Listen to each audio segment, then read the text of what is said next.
Reino Unido hakara coopera com Timor-Leste com a capacitação e recurso humano.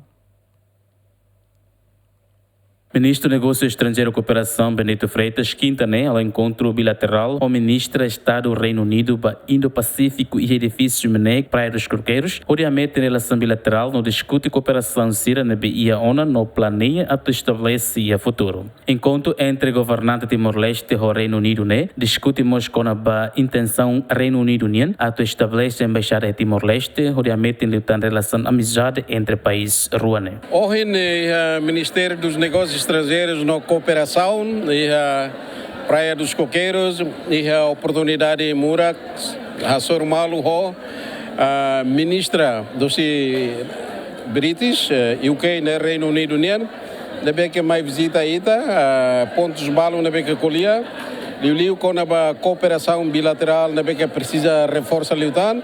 Continuamos que debatemos com a intenção Reino Unido que o governo britânico a estabelece a embaixada britânica e a Timor-Leste. E da NEMA que está colhendo ela, a instituição relevante italiana, o Ministério da Justiça, a Secretaria de Estado de Terras e Propriedades, a edifício que próprio, a atribuir basira para ser a rua, reabertura fale, logo que fale, se era a missão diplomática e a Timor-Leste.